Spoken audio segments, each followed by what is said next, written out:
What's going on, man? And any of the women out there that are watching the channel. I think about 2% of the viewers are females. I think they're mostly family members, aunts, my mom. Maybe Lisa Ann is even out there taking up that little 0.5%. We know that she's out here actively listening to these sound waves. Not really, but we like to think that she does. Now, my name is Ron. We cover fantasy football on this channel. We just had a glorious week 8 of fantasy football. Absolutely jump-started us after week 7 by Mageddon. Awful week of football. We had some great games yesterday. We have some big news to go over. So today is my favorite video of the week. It's tough. These videos, kind of like picking children, but it is kind of my favorite video of the week where I get to sit down and just give you guys my raw, unfiltered takeaways, lessons learned, observations from the week at hand, where I just get to talk about, things that clicked and things that I kind of took notice of from the games that we saw yesterday. Now, before we get into that, make sure you go down below.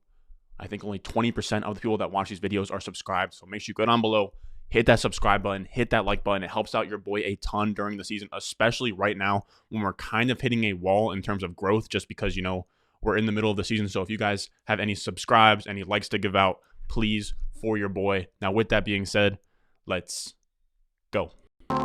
Thirsty, trying to choose. I know I'm pretty cool. My nitty bag.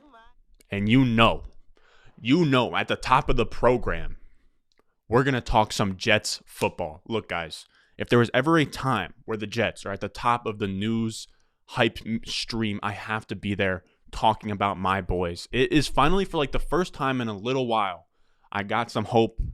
I feel good about being a Jets fan. So for the first time since Ryan Fitzpatrick, pretty much the 16 games before he lost to the Bills in week 17 and we didn't make it to the playoffs, there's a little bit of hope here. Now, the takeaway is that Michael Carter, for me, is a running back 2 for rest of season, but I'm using this as an excuse to talk a little bit about Jets football. The Jets won in all-time fashion against the Bengals, the number 1 seed in the AFC. Mike White comes out there, Western Kentucky quarterback. First game he's ever started, 405 yards and 3 touchdowns. It's insane. It's cool. It's cool for me, just as a Jets fan, we have wins against the Bengals and the Titans. I know we're like 2-5. And the old me, I'm very much a numbers guy. Some people on here might even call me a nerd. But I'm very much, if you're not going to make the playoffs or, make a championship run, lose out, get the first overall pick. And last year I'd be wanting to lose out, get Trevor Lawrence. But we have our quarterback. This class doesn't even have like a top Trevor Lawrence type quarterback. And I like the idea with Robert Saleh, this guy who's a very like culture-oriented CEO type coach, kind of like a Mike Vrabel. I like the idea of him kind of establishing this culture. It's clear that his guys bought in. They want to win for him. They're a feisty team. You're not going to go into MetLife and get an easy W. And that's really cool to say about a team's culture. You're not going to go into MetLife. It's not going to be easy when Robert Saleh is there and when the boys are clicking. Now, it's going to be interesting to see how this quarterback situation kind of shakes out.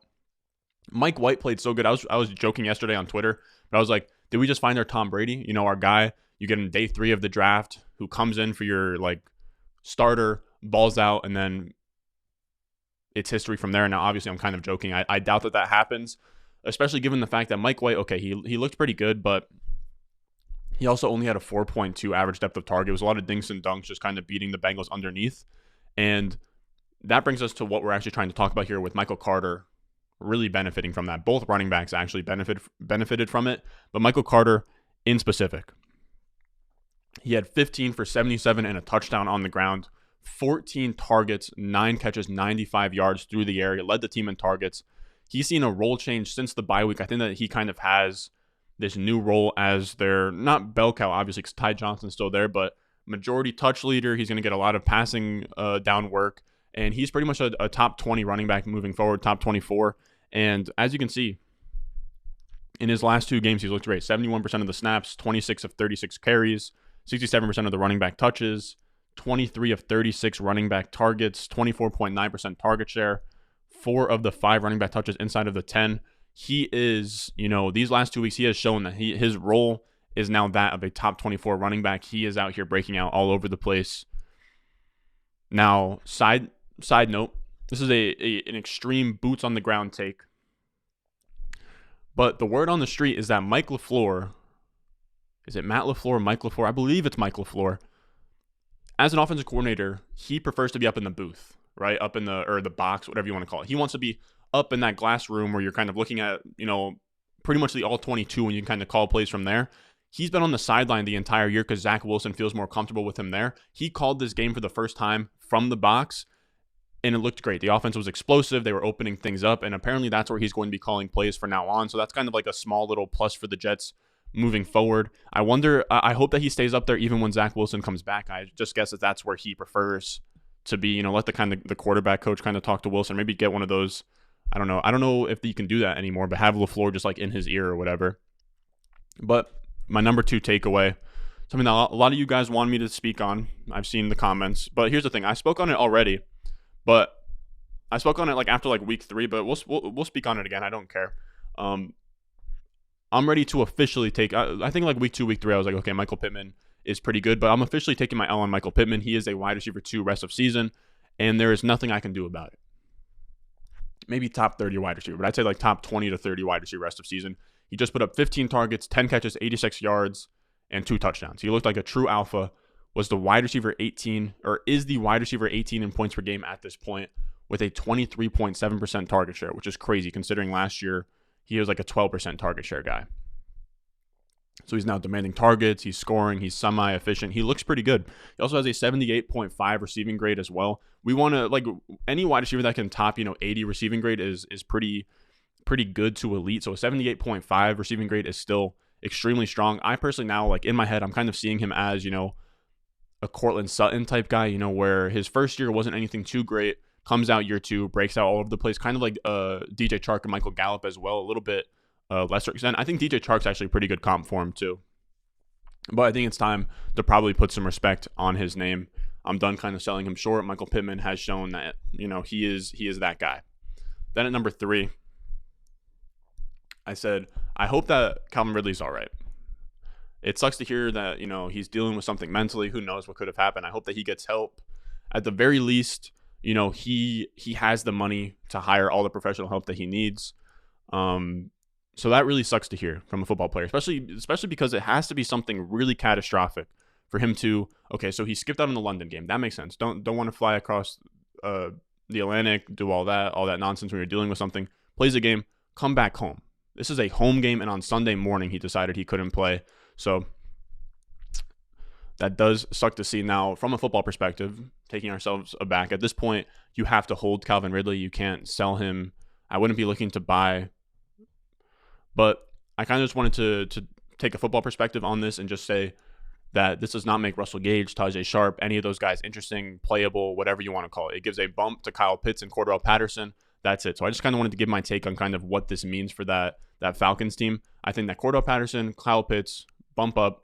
But those wide receivers like Russell Gage, I'm not sure that any of them will ever be, none of them like get catapulted to like a wide receiver 2 or 3 with Calvin Ridley going down, just because that's not really how it works for wide receivers, and all of them are pretty much scrubs anyways. Which brings us to takeaway number 4 of the day. And we have Brandon Aiyuk rising from the ashes like a phoenix. He saw season highs across the board, 88% of the snaps, route on 97% of the dropbacks. He had more routes than Debo, which doesn't mean that he's like ahead of Debo, but it's worth noting. 7 targets, 25% target share. Now, he only turned in a 7 target, 4 catches for 45-yard game. I think he had a 2-point conversion. We're slowly coming back here. There is hope. If Aiyuk is on your waivers, you need to go grab him. He has all of the upside in the world. And for all you guys out there that want to know why I was so high on him, this is one of the reasons. But guys, I can't explain enough how promising his rookie year was, man. His rookie year was so promising. Here are all the wide receivers since PFF has started charting that data that have had an 80 receiving grade or better in their rookie season. This is the entire list.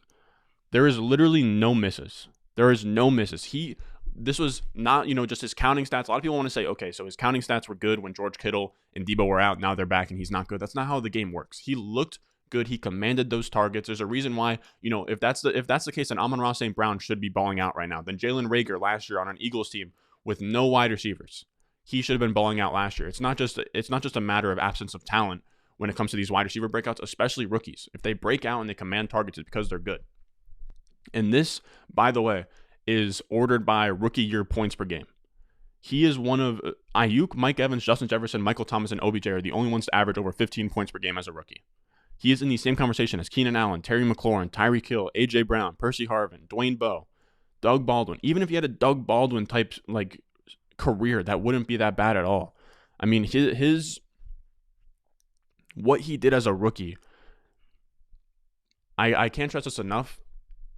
I can't give up on it. I cannot look at this chart. I cannot look at everything that he has put together in his resume and say, you know, it is done for Aiyuk. The first year was a fluke. I still, long-term, like in Dynasty, I'm extremely bullish. And short-term this season, I'm cautiously optimistic. You know, I'll acquire him for cheap, all that good stuff. Again, Aiyuk, it's very tough for me to say, you know, his rookie year was a fluke. He's never going to be good because he is a stud by all the metrics. And if you look at Matt Harmon's reception perception, he looked really good in that. There's so many data points as to why he should be really good. That's why I can't give up on him. For all you guys that are out there, like I see like someone said something about Aiyuk on Twitter, and they were like, "Why do you even care about this guy anymore? Like, he's trash." He is not Dante Pettis. If you put up Dante Pettis and Aiyuk's rookie year side by side, it's not even comparable. Now, enough of my Aiyuk sadness. We're gonna talk about Matt Nagy being out. Unlock Justin Fields' rushing upside. Let's just watch this clip real quick. This clip is beautiful. I think that I can pull this up. I think we can do a little film grinding here. Oh my God, yes.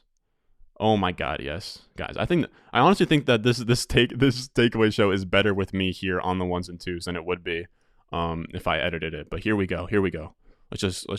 Hopefully, I don't get copyrighted for showing this. I really might.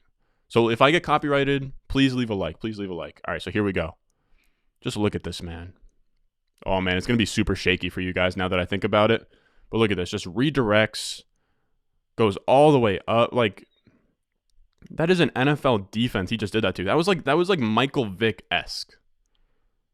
Again, I don't think that's going to show up as good as I think it's going to show up. But that was Michael Vick-esque.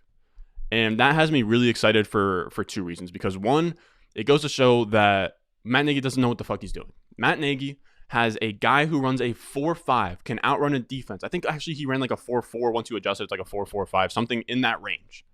He is a quarterback with Kyler Murray, Lamar Jackson, Michael Vick type athleticism, and he doesn't use him. He doesn't scheme him in that way. Matt Nagy was out for this game with COVID. Laser comes in. I don't think that this guy Laser is like a good play caller or anything, but he knows, okay, we have Justin Fields. Let's give him 10 rush attempts. He had 100 yards on 10 rush attempts. He is one of only 2 quarterbacks this season to have 100-plus rushing yards. Like, he is that special, which is huge for fantasy. That gives him a lot of upside. That gives him that Konami code upside that we want. Now, they did still lose. Justin Fields didn't look spectacular. He had 19 for 27, 175 yards, a touchdown, an interception. But what this game showed me is the upside he has. Long-term, I'm still extremely bullish on Justin Fields. Again, loved him as a prospect. I think it is way too early to count out any of these rookie quarterbacks. The only rookie quarterback that has actually looked good this season is Mac Jones. I still love.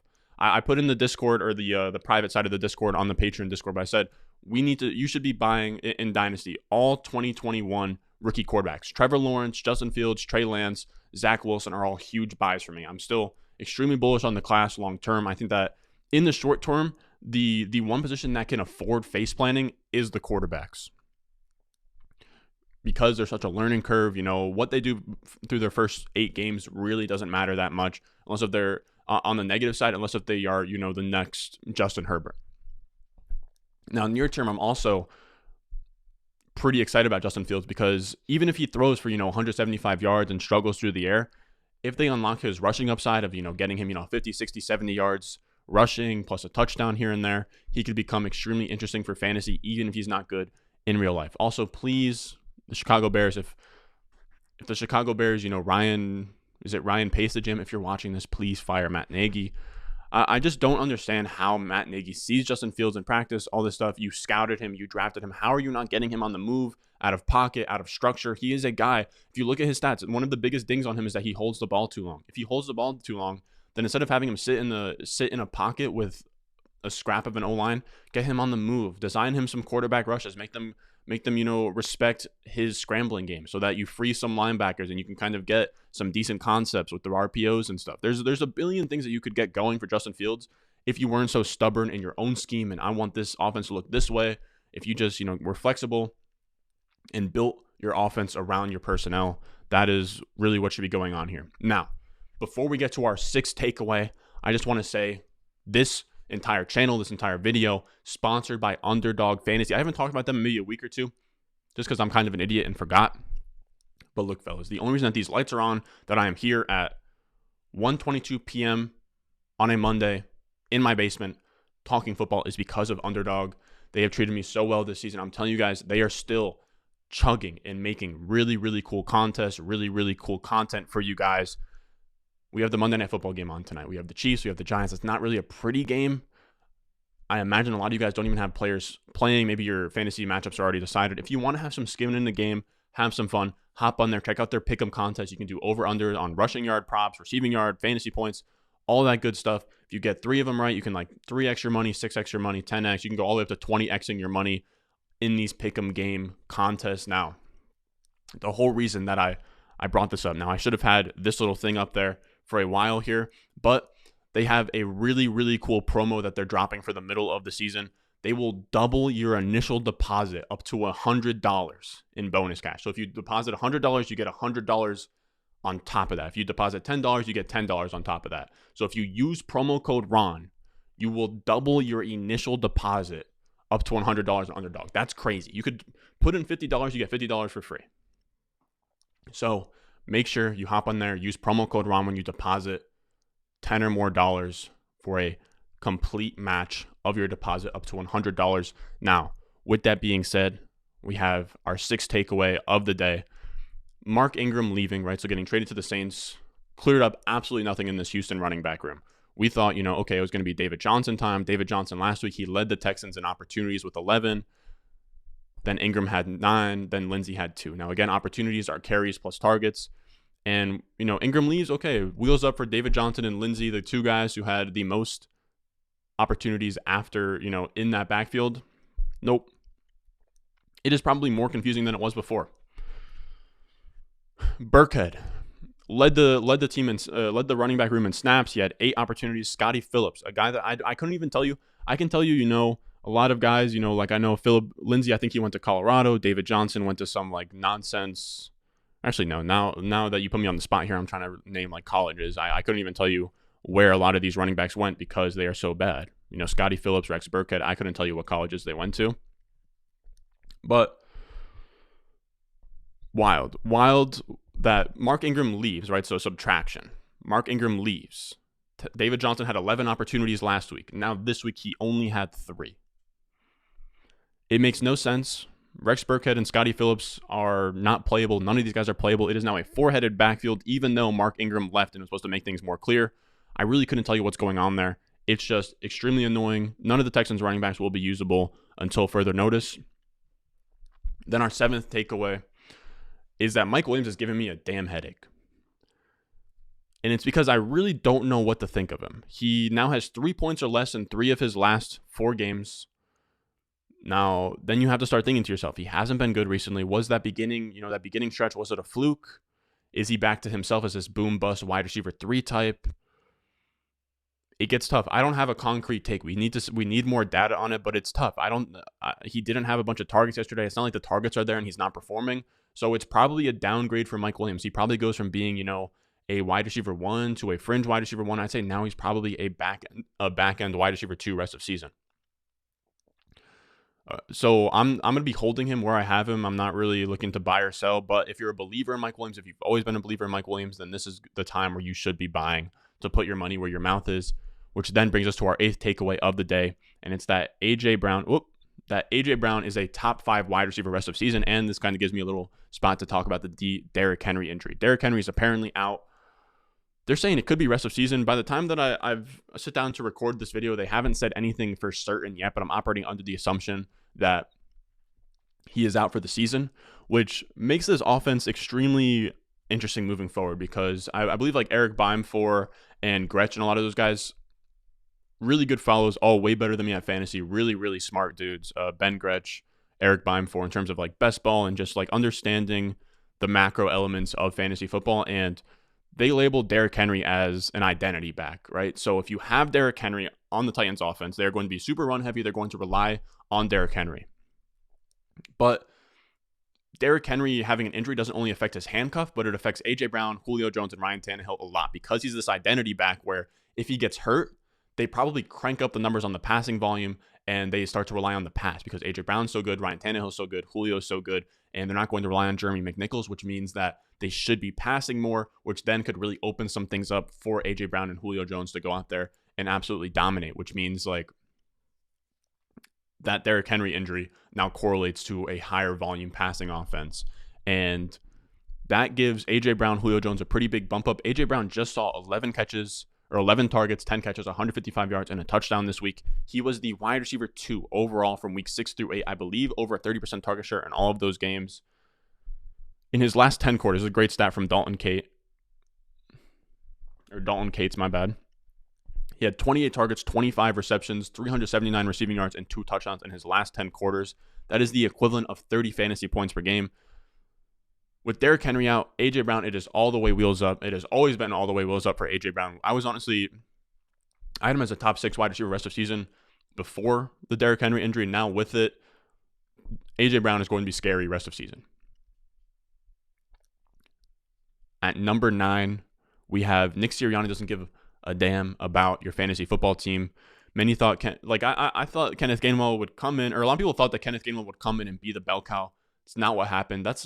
I said, if you watched my videos last week, I was very hesitant to say that he was going to assume all of that work because Boston Scott out-touched him or out-carried him after Miles Sanders left last game. And it's clear now to me, they view Boston Scott and Jordan Howard, a mix of them, as the direct backups to Miles Sanders and just see Kenneth Gainwell as a passing down back, that he wouldn't assume any of that. That's why they got the nut game script right. So they're beating up on the lines. This is when they should be running the ball a ton. And all of those touches, as you guys can see, went to Boston Scott, Jordan Howard.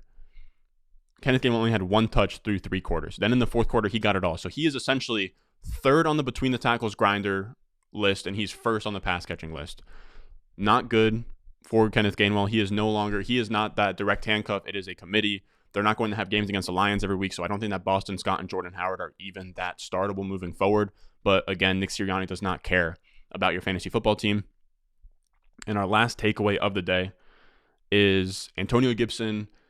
It is probably time to panic. He had less carries than rookie Jarrett Patterson. By the way, Patterson's an absolute baller. He went to Buffalo. I think he set records for like single game rushing yards. He's really, really good in my opinion, just in terms of like between the tackle. If we look back in like 3-4 years and Jarrett Patterson's kind of like a Gus Edwards, Damian Harris, between the tackle, Ronald Jones type between the tackle specialist where he shows up really good on like rushing yards over expectation and PFF rushing grades, I wouldn't be surprised at all in terms of like him being a pure rusher like that. Then we have McKissick out targeting him in the passing game. So now it is a 3-headed backfield. Antonio Gibson does not have the stranglehold on carries or targets. So it's tough. It's extremely tough. Until he gets healthy, he is now a fringe RB2. Like probably more like a high-end RB3. It is really, really ugly. I have Antonio Gibson in a spot in my home league with my buddies, and it's really ugly. It's really, really ugly. You can't sell him. I wouldn't be buying him. Again, like my takeaway is just that it's time to panic. There is something wrong here. Which takes us to the end of the video, fellas. I'm going to go eat some lunch. I love you guys. I'm going to get this video uploaded for you guys nice and not early, obviously, because it's like 1 o'clock when I'm recording this. But we'll have the waiver wire video out tomorrow. I'm thinking about doing 2 waiver wire videos tomorrow. So like 1 for the running backs and 1 for pass catchers, tight ends, quarterbacks, all that good stuff. We'll see how it goes tonight when I sit down to finally write that video. Now, as always, I love you guys. Subscribe, leave a like, and I'll see you in the next one.